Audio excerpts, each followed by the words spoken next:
Raríssimas, raríssimos e raríssimas, bom dia. René de Paula Júnior falando aqui no Radinho de Pilha, 13 de fevereiro de 2026, sexta-feira, ao som daquela trilha chamada Jardim Japonês. Eu vou dar o link aqui para quem quiser acessar o mynoise.net. É um site ótimo, tem ruídos de fundo, sons para você relaxar, trabalhar, estudar, muito bacana. E dessa vez faz todo sentido eu colocar como trilha esse som meio nipônico, meio assim, como eu ia dizer, poético, quase que idílico, não é? Porque de uns tempos para cá eu tenho me deleitado com um canal japonês que chama Maytime, se eu não me engano. Eu vou dar o link para vocês. É bastante desconcertante, é quase hipnótico, realmente pelo menos para mim, embriaga um pouco os sentidos, justamente porque ele tem uma estética, ele tem um ritmo, ele tem um olhar que é completamente, para mim pelo menos, original. Como é que funciona esse canal? São simplesmente passeios de um casal japonês, né? Normalmente o marido não aparece, até hoje eu não vi ele aparecer, ele está por trás da câmera e, pelo que eu noto, carregando um tripé, porque muitas das cenas são feitas com um tripé, né? Eu que sempre carrego um monte de câmera, fico, nossa, só faltava eu levar tripé para a viagem, minha Nossa Senhora, mas ele tem essa dedicação e esse compromisso.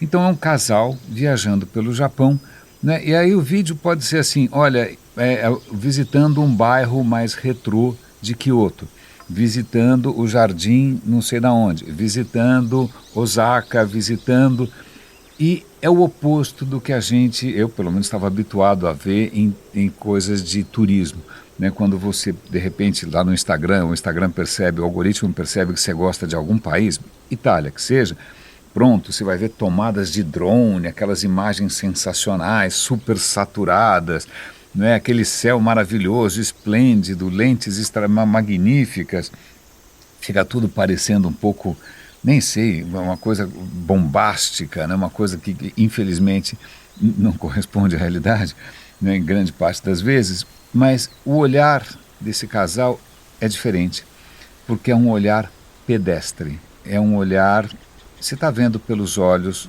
dos dois, né? Então ninguém está usando zooms extraordinários, olhos de peixe, 360 graus, nada disso.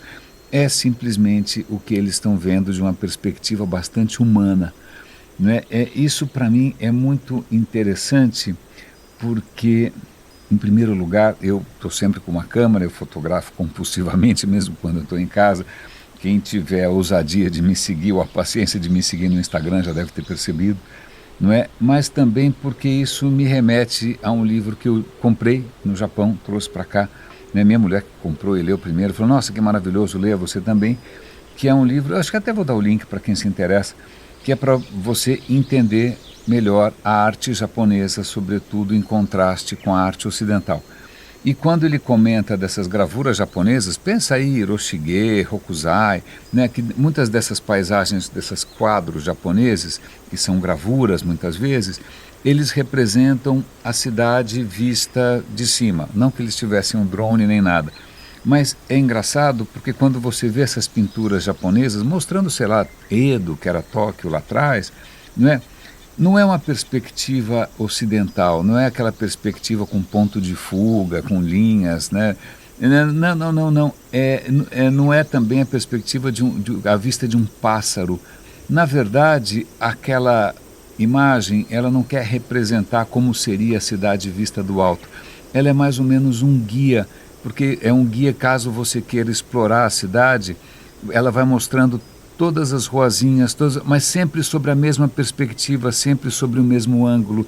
É mais ou menos um roteiro, na verdade que é mais ou menos o que essa moça está fazendo, não é? Ela está seguindo o mesmo princípio da arte japonesa lá atrás, não de mostrar alguma perspectiva completamente inacessível, mas de dar uma perspectiva humana. Tem várias coisas ali que para mim, que já trabalhei na área, já trabalhei em TV, já trabalhei com vídeo, produzo muita foto e tal, que eu percebo é um ritmo bastante sereno de cortes. As cenas duram, em alguns vídeos as cenas são cortadas sistematicamente a cada 5 segundos, em algumas delas a cada 7 segundos, então não tem nada frenético, não tem grandes movimentos, algumas cenas parecem quase que fotografias de tão estáveis, de tão tranquilas. E tem uma outra questão que com o tempo eu fui percebendo. Primeiro eu estava percebendo essa questão do olhar, né, da lente que estava sendo usada, normalmente uma lente só, né, a perspectiva, o ritmo, mas depois uma certa coisa começou a me afetar um pouquinho, que era uma certa divisão de trabalho. Quem capta as imagens é o marido, mas quem edita e finaliza é a mulher.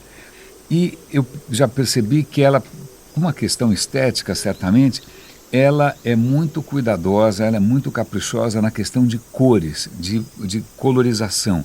Então está tudo com uma palete relativamente suave, tudo é um pouco onírico, tem uma coisa que é um pouco plim plim, graças ao milagre da edição, falando em edição, você foi poupado da minha tentativa de limpar a minha garganta. E, aliás, às vezes isso acontece, agradeço aos raríssimos que de repente me lembram, olha, você subiu um episódio cheio de tosse e de pigarro, aí lá vou eu e edito, muito obrigado.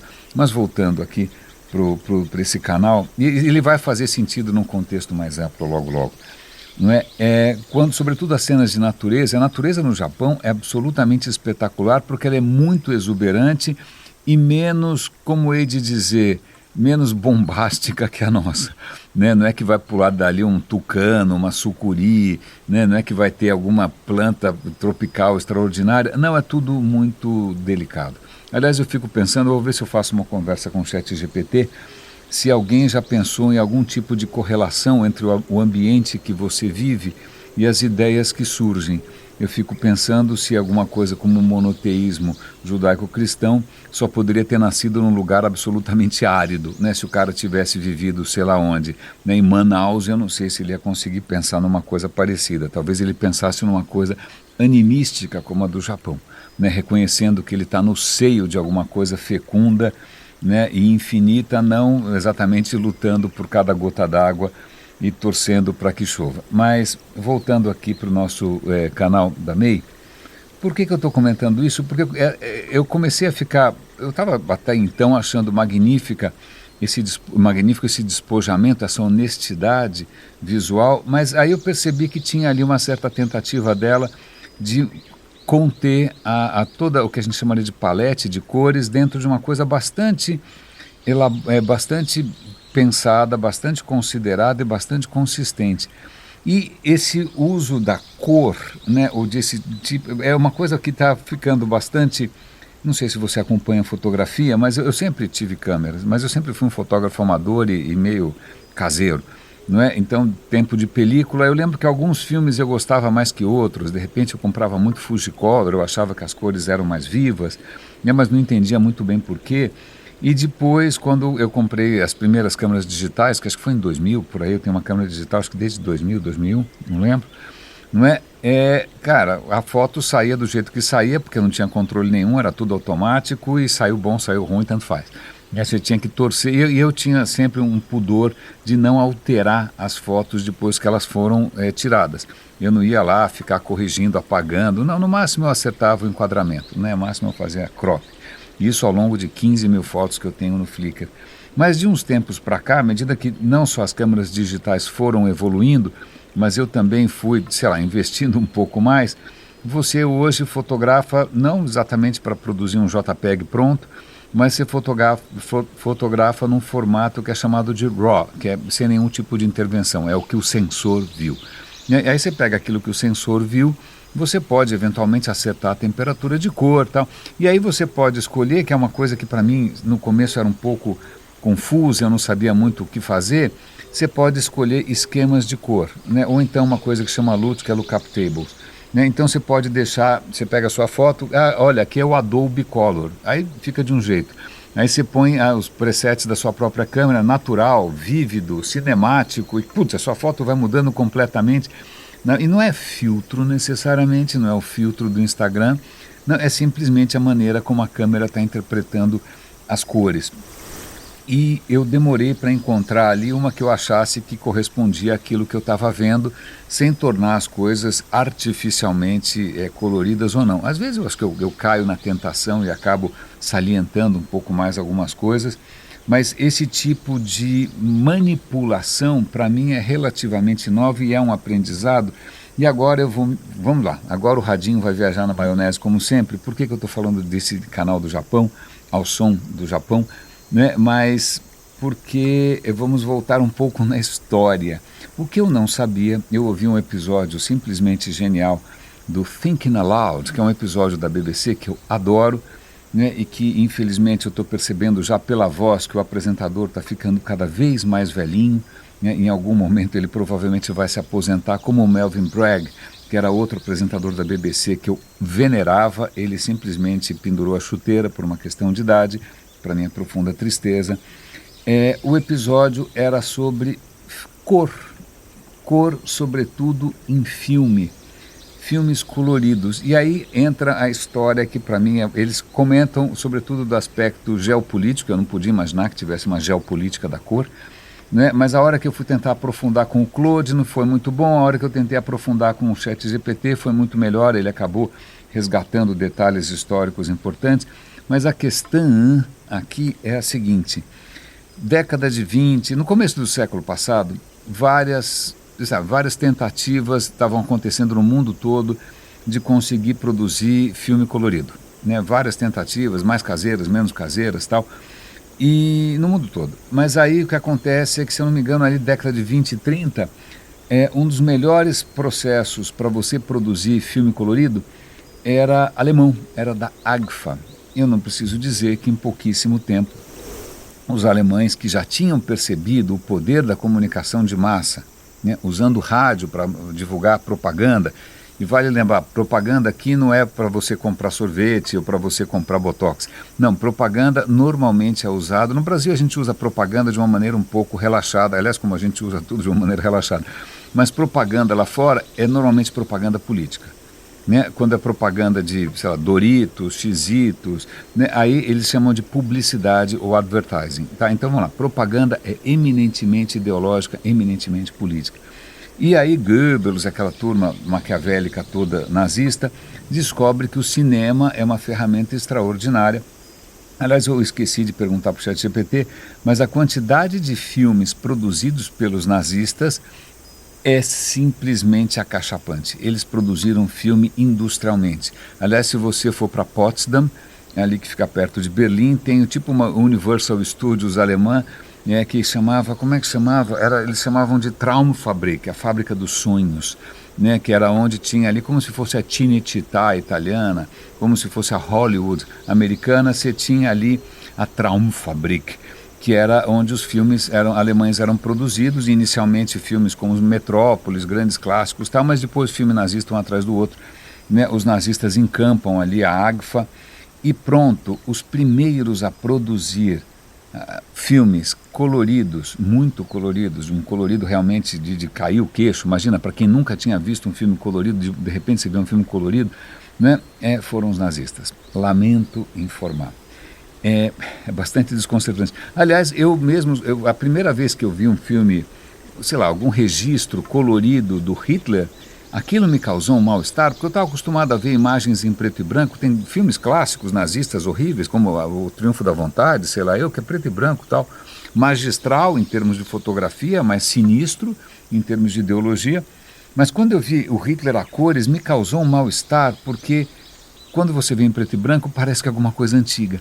Mas quando você vê o panaca lá com o cachorro, com a mulher, no terraço, olhando as montanhas, a cores, cara, aquilo provoca uma proximidade desconcertante. Por isso que eu detesto quando eu vejo alguém colorizando coisas antigas, isso não se faz. Né? Bom, mas deixa para lá. Mas voltando, eu não tinha ideia que de repente os pioneiros no uso do cinema colorido eram os nazistas. Pois bem, acaba a guerra e os americanos, mais do que prontamente, vão pegar essas patentes alemãs e vão tentar criar sua própria indústria de filmes coloridos. Aí a Kodak desenvolve o Ektachrome, depois o Technicolor e tal. E aí, de uma hora para outra, quem tem os filmes mais exuberantes, mais coloridos, não é mais o Ministério da Propaganda nazista, mas é Hollywood, né? Filmes que são um sonho, né? Imagina, você parece que tomou um ácido lisérgico, que eu nunca tomei, não sei como é que é, só estou imaginando, graças ao céu. Mas, pois bem, que o que é mais curioso dessa história é porque logo depois da Segunda Guerra vem a Guerra Fria. E aí, quem está do bloco comunista fica vendo lá os Estados Unidos fazerem aqueles filmes, como é que chama aquele filme Mágico de Oz, aquelas coisas coloridíssimas, Branca de Neve, né? O cara fala, puta que saco, né? Os caras estão ganhando a guerra da propaganda, eu preciso de alguma maneira chegar junto, né? Ou pelo menos ou tentar ultrapassar essa capacidade dos caras de criar narrativas tão exuberantes. E aí eu vou dar o link aqui para o ChatGPT, os soviéticos criam finalmente o Sovcolor, que era a cor soviética, que eram os filmes soviéticos usados em filmes de propaganda soviéticos, não é? E dali para frente tem toda uma história muito interessante de países, muitas vezes comunistas, que não conseguem, eles querem fazer alguma coisa muito colorida, não conseguem, e aí eles contrabandeiam ou pirateiam os filmes americanos, né, as películas americanas, para poder chegar junto, porque senão não tem como você seduzir, né, os seus cidadãos comunistas com, sei lá, o triunfo sei lá, do proletariado, quando, cara, é apagadinho, não é? É uma coisa meio besta. Então, isso passa a ser praticamente uma guerra, né, de várias estratégias. Se você ouvir o podcast, que é bárbaro, eles vão contar que, inclusive, a Índia, que tem uma indústria cinematográfica colossal, né, produz mais filme que o Hollywood, não é? Ela também fica desesperada, mas acontece que você tem ali toda uma política muito agressiva comercial dos Estados Unidos, eles só querem receber em dinheiro, e alguns países não têm dinheiro, então a Índia começa a fazer escambo, de repente ela vai comprar algum filme que não é tão bom assim, de algum outro lugar, e manda, sei lá, manda carne, manda comida, alguma coisa em troca, mas tudo isso no desespero de você ser capaz de criar uma realidade paralela, né, de você criar ilusões, de você criar sonhos, mil perdões, encasquei novamente, de você criar sonhos exuberantes, não é? E eu não tinha ideia, eu absolutamente não tinha ideia. É muito interessante como tudo a gente vai ver acaba tendo algum fundo político, algum fundo ideológico, tanto que no ChatGPT ele acaba mergulhando um pouco nessa história. Vou dar o link para vocês, em que ele vai tentar demonstrar como alguns regimes usam escolhas de cores, né? Regimes totalitários acabam apelando muito para cores como vermelho, preto e branco, né? O vermelho do sangue, né? O branco da pureza, o preto daquela coisa da força, né? Enquanto regimes mais democráticos, e eu estou pensando agora aqui nesses vídeos da japonesinha, né, paletes que são mais complexas, que são mais sutis, que têm mais nuances. Então, quando um regime não quer nuances, ele usa paletes básicas, paletes grosseiras. Quando um regime quer, sei lá, levar você ao consumismo desenfreado, ele vai usar aquelas paletes estupidamente coloridas que o seu hambúrguer, o meu não, pelo amor de Deus, né, fica parecendo uma obra-prima da história mundial da arte. Né? Muito, muito, muito interessante. Eu vou pegar um gancho aqui com essa história de paletes e de cores e de sonhos, porque eu acabei de assistir agora de manhã um canal que eu inclusive apoio financeiramente, da PBS, que se chama Weathered. É um canal sobre mudanças climáticas. Eu apoio como 15 super raríssimos, apoiam 15 ou 16, agora eu estou em dúvida, acho que recentemente entrou, acho que são 16 agora, muito obrigado.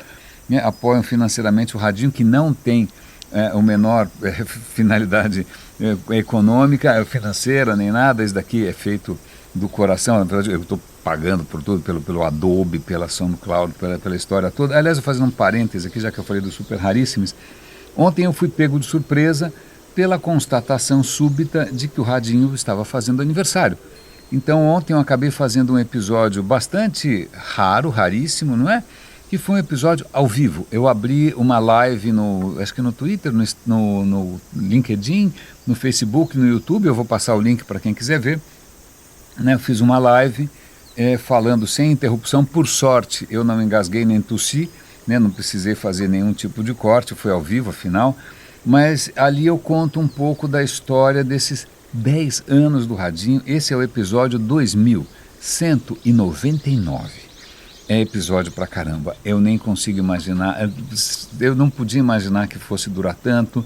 Eu comecei sem saber onde ia dar. Aliás, como eu normalmente faço essas coisas todas. Cada episódio que eu começo aqui, eu não sei como eu vou acabar e eu acabo desenvolvendo aqui, né, diante de todo mundo ao vivo e a cores. Não é? Pelo menos quando eu faço uma live. E 10 anos, agradeço imensamente a companhia de muitos raríssimos que vêm me apoiando, seguindo, né, me orientando, me corrigindo ao longo desse tempo todo. Isso me pegou um pouco de surpresa. Eu nem sei se eu fiz um episódio à altura do que eu gostaria de dizer, mas foi o que eu consegui dizer naquele momento e ainda mais porque o Radinho nasceu num universo e agora o Radinho está em outro, onde justamente aquilo que norteava, né, esse trabalho aqui, essa iniciativa, era justamente, sei lá, expandir a nossa capacidade de fazer boas perguntas, né, a nossa capacidade de enxergar correlações, a nossa capacidade de enxergar nuances, a nossa capacidade de perceber as diferenças e enaltecer as diferenças, né, sei lá, reconhecer quanto conhecimento ainda tem por aí que a gente pode assimilar e enriquecer com isso. E aí, eu não sei exatamente o que, quer dizer, eu até sei o que aconteceu, e uma boa parte da culpa é do digital. Aliás, eu cortei o cabelo alguns dias atrás, e o meu barbeiro, o queridíssimo Jota, ele mesmo falou, olha, se a culpa de tudo errado no mundo é da internet. Eu fiquei feliz que um usuário já tivesse chegado a essa conclusão. Então pelo visto, estamos num avanço em termos de entendimento, não é? Mas nesses 10 anos, como o cenário mudou, né? Você tem não só regimes cada vez mais autocráticos, mais totalitários, né? Mais próximos daquela distopia lá que o George Orwell imaginou no 1984, em que os caras estão reescrevendo a história, estão apagando alguns registros, estão desautorizando algumas palavras, né? No caso agora, infelizmente, eu vou dar o link aqui para algumas notícias, o governo Trump acabou de simplesmente invalidar, né, um princípio de fundamento da sua agência ambiental. Ele invalidou a ideia de que os gases de efeito estufa e a poluição atmosférica façam mal para a saúde. Então, fiquemos felizes, porque agora o rei, e é um rei que eu só não quero que ele fique nu, porque realmente ele é meio grotesco, não é? Ele disse que, olha, pode respirar fumaça, pode respirar gás carbônico, porque eu digo que não faz mal.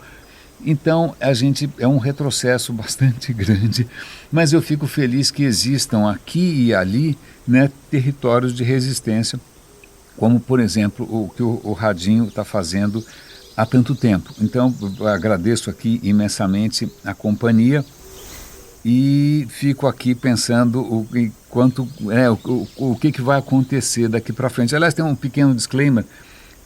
A gente vai fazer uma pequena viagem agora. Na verdade, a gente vai fugir do carnaval paulistano, né? A cidade está começando a ficar insuportável, né? Então a gente vai dar uma pequena escapada. A gente deve estar de volta na sexta-feira, então provavelmente teremos uma semana de silêncio radiofônico, por assim dizer, mas voltaremos talvez com novas histórias de outras atmosferas, certamente com muitas fotos, em que eu prometo que eu não vou alterar de uma maneira maldosa, ideológica ou consumista ou então fantasiosa as fotos que eu tirei, não é? Mas só para concluir, tem aparentemente um assunto bastante árido. Eu estava vendo ali uma entrevista do Sean Carroll. Sean Carroll é aquele físico que eu sou um super fã. Ele tem, imagina, o compromisso que ele tem com a difusão de conhecimento, a paciência, a dedicação, é simplesmente uma coisa extraordinária. E ele fez um episódio bastante longo, como sempre, mais de 1h30, com um cara chamado Tom Griffiths, sobre as leis do pensamento. Bom, é um filósofo falando com outro filósofo, é uma coisa um pouquinho árida, mas é muito interessante que na hora que o filósofo, o Tom Griffiths, eu sei lá como é que fala isso, está comentando sobre o quanto a gente foi entendendo cada vez melhor como funciona o pensamento humano, ele faz um pouco de história. Ele lembra que Aristóteles é o cara que começa a tentar criar uma lógica, né? Qual é a lógica aristotélica? Se A gosta de B, B gosta de C e C gosta de A, é uma suruba, não sei. Toda a lógica aristotélica do pensamento lógico, que vai afetar, obviamente, a história toda do Ocidente.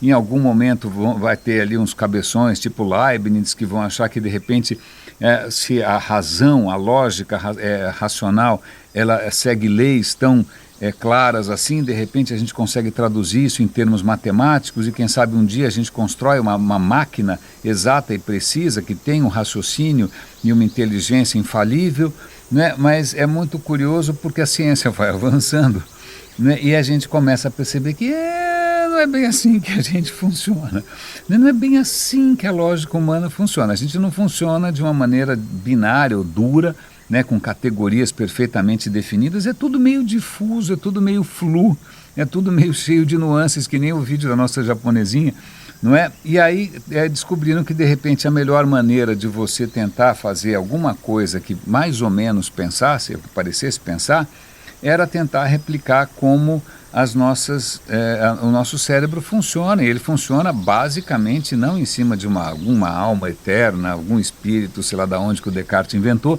mas ele funciona em cima de uma rede de neurônios, é uma rede, são neurônios. Então vamos fazer uma rede neural artificial e vamos ver se isso de repente chega a alguma conclusão. Ainda mais quando isso entra num território já um pouco mais complicado, mas ao invés de imaginar categorias duras, divisões, árvores, etc. e tal, os caras começam a pensar ideias, conceitos, palavras como pontos no universo tridimensional, pontos mais próximos, mais conectados aqui e ali. É como se fosse uma rede tridimensional em que, de repente, cachorro está perto do conceito de casinha, e cachorro está perto do aspecto de mascote. E aí você começa a ter ali uma maneira vetorial de você, eventualmente, transitar por esse universo de conceitos e do pensamento. E é mais ou menos assim que essas inteligências artificiais funcionam, né? Reconhecendo que o raciocínio humano não é exatamente como Aristóteles imaginava, né? Não é exatamente como o Leibniz ou outros lógicos insistem em encher o nosso saco, que a coisa é um pouco mais confusa. E aí eu volto lá para o Weber, que eu estava comentando com vocês.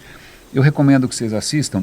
O vídeo já parte do princípio que a crise climática não tem mais o que fazer, né? Já está aí, não tem o que fazer.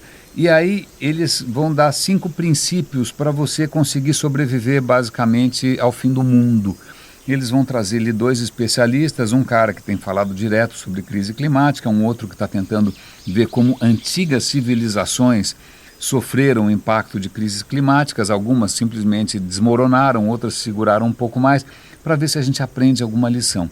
E acho que o que é mais interessante aqui é que um desses especialistas, ele muda a metáfora, né? Porque sempre quando a gente fala de mudança climática ou de crise, a gente imagina um abismo, né? Você está indo em direção ao abismo, se você não fizer nada, você cai no abismo, mas quem sabe no último momento alguém vai dar, um super-herói, ou seja o que for, a tecnologia, AI, blockchain, seja o que quiser, vai dar um cavalo de pau e você vai escapar do abismo.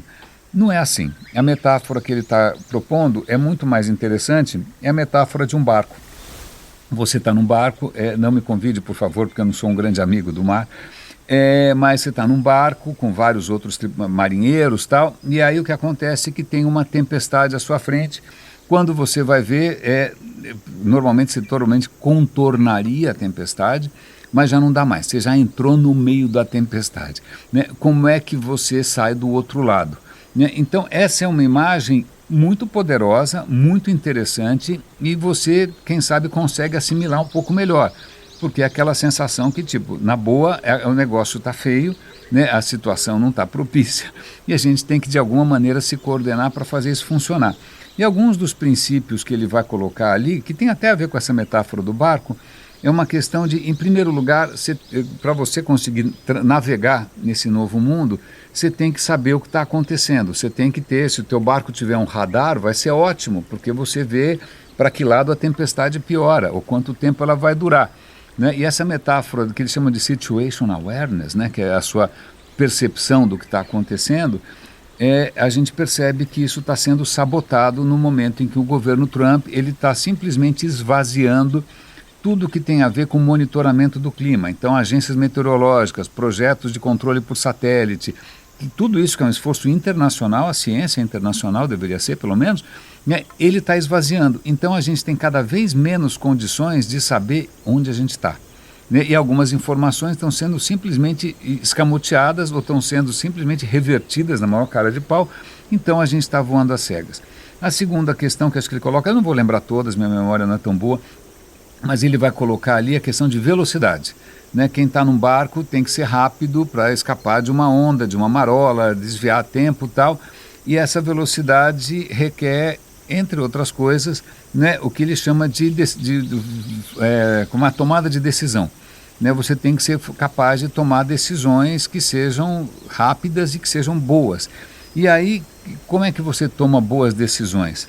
Em regimes autoritários, normalmente isso não acontece, porque se você está tentando impor, através da propaganda, inclusive, das cores, inclusive, né, de narrativas delirantes, você vai impor alguma versão que está descolada do que está acontecendo. Então, normalmente, regimes que são democráticos, que são liberais, e onde a ciência funciona, e que a população pode, de alguma maneira, participar do processo decisório, as decisões são melhores.